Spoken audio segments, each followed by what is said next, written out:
네, 지금 현재 지수는 4포인트의 상승, 1987선의 움직임 기록이 되고 있습니다.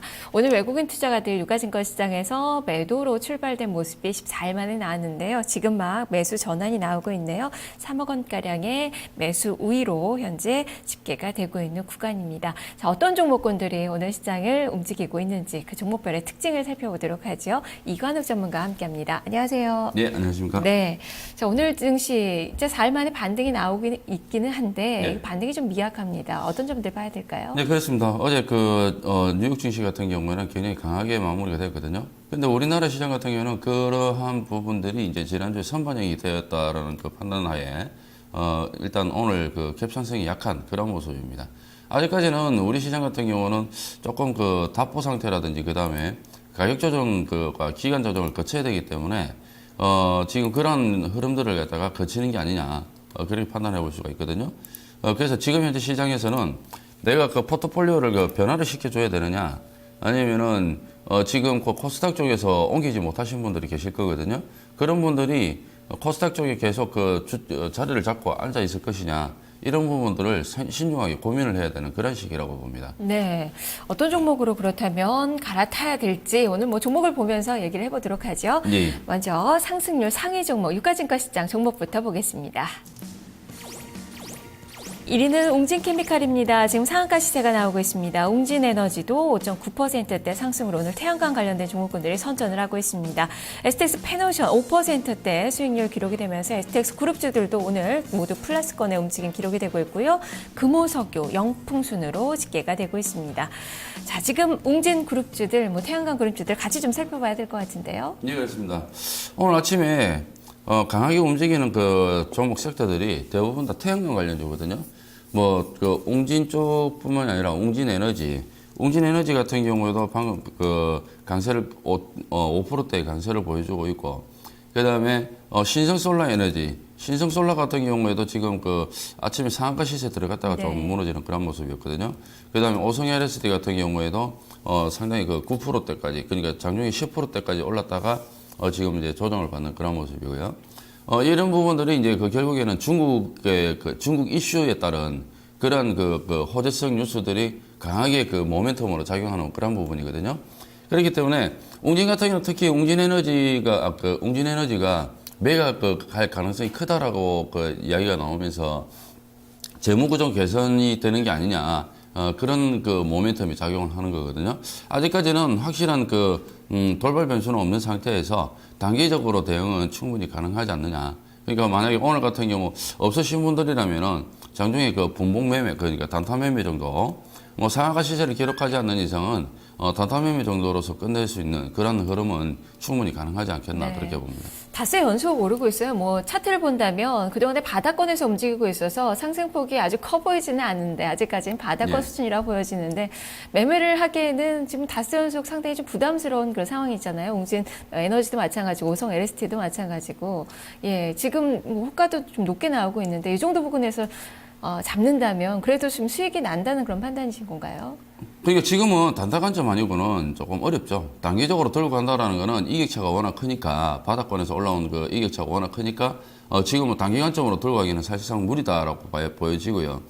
근데 지금 이쪽으로 태양광 쪽으로 갈 수밖에 없는 게 시장 수급이 지금 단타 종목군들도, 단기 단타 종목군들도 마찬가지겠죠. 개별 종목군들도 마찬가지고. 수급이 지금 기존의 정치 관련주 쪽에서 정치 관련주들이 붕괴되니까 수급 종목 찾기에 지금 정신이 없거든요. 그러다 보니까 태양광 관련주 쪽에 이제 이슈가 뜨니까 이쪽으로 다 몰리는 그런 현상이 나타나거든요. 그래서 이들 종목군들이 지금, 단 며칠 동안만이라도 집중적으로 강세를 보이는 이유가 이쪽에 있거든요. 그래서, 이들 쪽은, 당분간은 계속적으로 장중에 단타의 네. 흐름은 나온다고 봐야 될 것 같습니다. 매면을 하기에는 수급의 움직임이 너무 좋은 그런 상황이군요. 네, 그렇습니다. 알겠습니다. 다음은 또 코스닥 시장의 상승률 상위 종목을 보겠습니다. 지금 코스닥 시장에서 가장 많이 움직이고 있는 종목군들은 이 테마주들입니다. 태양광 종목도 포함이 되어 있고요. 오성 LST 11%대 강세가 기록이 되고 있고요. 오늘 박근혜 테마주의 움직임이 상당히 강합니다. 이지, 아가방 컴퍼니 모두 7%대 강세가 기록이 되고 있습니다. CNK인터, 네페스 각각 4에서 2%대 수익률 기록이 되고 있습니다. 태양광 쪽은 이야기를 좀 해봤는데 정치인 테마주들 오늘 상당히 매매하기는 좀 어려울 것 같고요. 어떤 종목을 좀 봐야 될까요? 네, 아침부터 이제 그 명암이 엇갈리는 그런 모습이었습니다. 출발은 이제 그 문재인 테마 쪽이 조금 강세를 보였었는데, 지금 현재로서는 이제 그 박근혜 테마가 또 강하게 올라오는 그런 모습이거든요.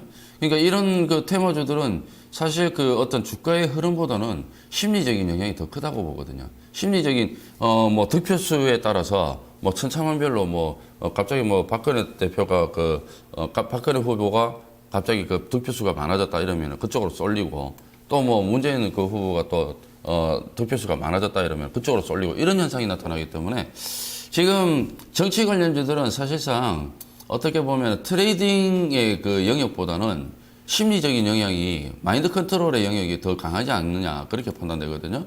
그렇기 때문에 마인드 컨트롤이 되지 않는 그런 그 초보 투자자라면은 조금 손을 아예 대지를 않는 게 그게 맞지 않느냐. 그러니까 지금과는 철저하게 마인드 컨트롤 할 수 있는 프로 트레이더들의 영역이지 그 아마추어들의 영역은 아니다라고 봅니다. 그래서 가급적이면은 매매를 금지를 하셔라. 들어간다고 하더라도 철저하게 단타 관점으로 단기 단타 관점으로 가져가시는 그런 전략밖에는 안 되니까 차라리 여기 들어가서 괜히 어중간하게 들어가가지고 물려서 손실을 보느니 없다 생각하고 그냥 다른 종목을 매매를 하는 게 맞지 않느냐. 네. 저는 그렇게 판단합니다. 안전한 종목으로 매매를 하는 것이 조금 더 좋겠다라는 판단이시군요. 이 대선 일정이 좀 끝나고 난 다음에는 이 정치인 테마주들이 어떤 움직임이 보일까요? 아무래도 소문에 사서 뉴스에 팔아라 그런 이야기가 있지 않습니까? 예전에 과거의 사례를 봤을 때 4대강 관련주죠. 4대강 관련주들이 이명박 대통령이 당선이 되고 나서 그 뒤부터 주가 흐름은 지지부진하면서 계속적으로 빠지는 그런 모습이 나왔거든요. 결국에는 이쪽 테마주들도 어차피 먼저 과거 사례가 있기 때문에 그러한 똑같은 전철을 밟지 않겠느냐. 저는 그렇게 판단됩니다. 알겠습니다. 다음은 또 하락률 상위 종목을 보겠습니다. 유가증권시장의 종목입니다. 유가증권 시장에서 가장 많이 떨어지고 있는 종목은 대한전선입니다. 지금 유증 물량에 대한 그런 부담으로 한가 시세가 나오고 있는 기업이고요. 동양이 2%대 하락, 그리고 현대엘리베이터 경영권 문제로 상한가 시세도 나왔었던 종목인데 이틀간 내리고 있습니다. 그리고 NHN 외국인 투자가들 매도가 지금 현재 많이 나오고 있는데요. 2%대 하락입니다. RNL 바이오도 2%대 하락률이 집계가 되고 있습니다. 자, 대한전선 가지고 계신 분들은 지금 가슴 철렁하셨을 것 같은데요. 이 대한전선은 제가 지난번에 누차 말씀을 드렸던 종목인데 신규로 들어가시려고 하시는 분들은 매매를 하지 말아라. 아직까지 재무 구조라든지 이런 부분들이 정확하게 해결이 안 된 상태에서 이런 바닥권이라고 해서 들어가는 게 아니다라고 말씀을 드렸었거든요. 결국에는 지금 유증 사태가 벌어지면서 하한가까지 가는 모습인데 지금 보유하신 분들은 지금 이 종목을 보유하신 분들은 손실나서 보유를 하시는 거거든요. 손실나서 보유를 하시는 부분이기 때문에 지금 상태에서는 어떻게 답변을 내리기가 또렷하게 어렵다라고 봐야 됩니다. 그렇다고 해서 이거 지금 대한전선이 하락세를 멈출 수 있는 구간이냐? 아직까지는 아니라고 보거든요. 그러니까 최소한 못해도 내년 초순까지는 조금 지지부진한 흐름이 더 이어질 것이란 말이죠.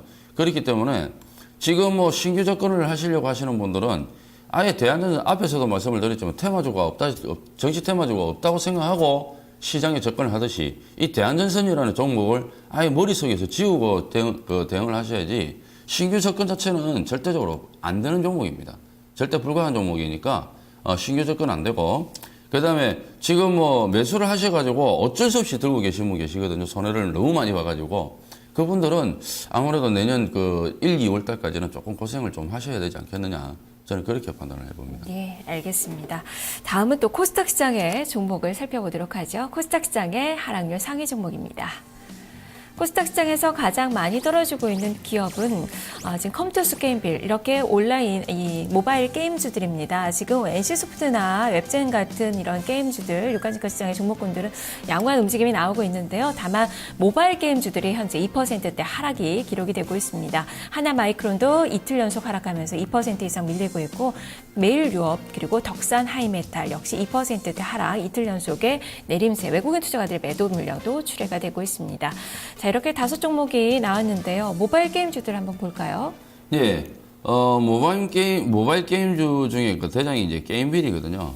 게임빌 같은 경우에 이제 최근에 상당히 그 조정폭 자체가 큰 모습인데, 어떻게 보면은 이게 이제 그 코스닥 시장이 지금 현재 안정세를 찾지 못하는 주요 원인이 되지 않느냐라고 보고 있거든요.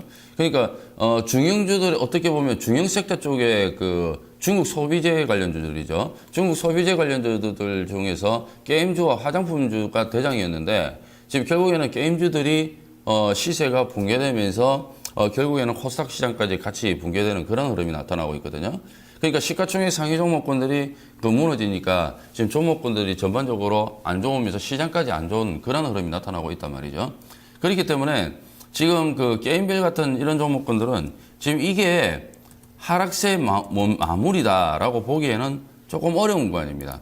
주봉이라든지 월봉을 봤을 때는 아직까지 이들 종목이 하락세 마무리 구간이다라고 보기에는 조금 어려운 구간이고 최소한 못해도 2, 3주 정도는 흐름을 거쳐야 돼요. 2, 3주 정도 흐름을 거치면서 과연 장기 입형을 갖다가 계속적으로 지지를 하는지를 봐가면서 다시 한 번 더 그 시세를 노려보는 그런 흐름이 나와야 되는데 지금은 어떻게 보면은 하방 경직성을 확보해주는 그런 자리이지 않느냐. 그러니까 바닥권, 단기 바닥권을 다질 수 있는 자리이지 않느냐라고 보거든요. 그러니까 지금 자리에서는 사실 접근 자체는 조금 무리수가 있다. 그 시장도 만약에 여기서 한 단계 레벨 다운돼 버리면은 이들 주가들은 붕괴돼 버리거든요. 그렇기 때문에 지금 상당히 조금 이 그 모바일 게임 쪽에서는 위험성을 안고 매매를 해야 되는 그런 시점이기 때문에 가급적이면 위험성을 안을 필요는 없으니까 매매는 조금 자제를 하시고 관망하는 쪽이 더 낫지 않느냐. 저는 그렇게 판단을 해봅니다. 예, 일단은 지켜보자라는 관점이시군요. 다음은 또 거래가 많이 실리고 있는 종목을 보겠습니다. 유가증권 시장의 거래량 상위 종목입니다. 지금 현재 유가증권 시장에서 옹진케미칼 거래량 1위 종목으로 나오고 있고요. STS 페노션이 지금 주가가 상승폭을 더 많이 키우고 있는데 지금 거래량 상위 2위권 종목으로 제시가 되고 있습니다. 옹진에너지, SK하이닉스, LG디스플레이 순으로 집계가 되고 있네요. 자, 이 중에서는 어떤 종목 좀 봐야 될까요? 자, 여기서 이제 그 STX 페노션을 갖다가 그 이야기를 안 할 수가 없을 것 같습니다. STX 페노션 같은 경우는 어제 이제 그 투매가 떨어지면은 단타 관점으로 한번 접근을 해보셔라. 그렇게 말씀을 드렸습니다. 오늘 이제 그 6%대 상승. 그러니까 거의 결국에는 이런 종목군들 흐름을 봤을 때 이제 여러분들께서 이제 그 패턴으로 조금 이해를 하시는 게 좋거든요. 단기 고점에서 이틀 정도 눌림목 조정받고 그 다음에 하루짜리 반등. 그러니까 오늘 같은 경우는 따라 들어가시면 안 된다. 그러니까 오늘은 따라 들어가시면 거의 상한가 가지 않는 이상은 물릴 가능성이 크기 때문에 오늘은 접근 금지를 하셔라라고 말씀을 드리도록 하겠습니다. 네, 오늘 또 종목들의 시세가 분출되는 기업들이 많지만 실질적으로 매매할 만한 종목이 또 얘기를 들어보니까 많지는 좀 않네요. 네, 맞습니다. 아침에 그 시장이 잠시 한 5분에서 10분 정도는 전부 다 눈치를 보는 그런 시장이었거든요. 그러다가 갑자기 지금 그 태양광 쪽으로 움직임이 막 쏠렸단 말이에요.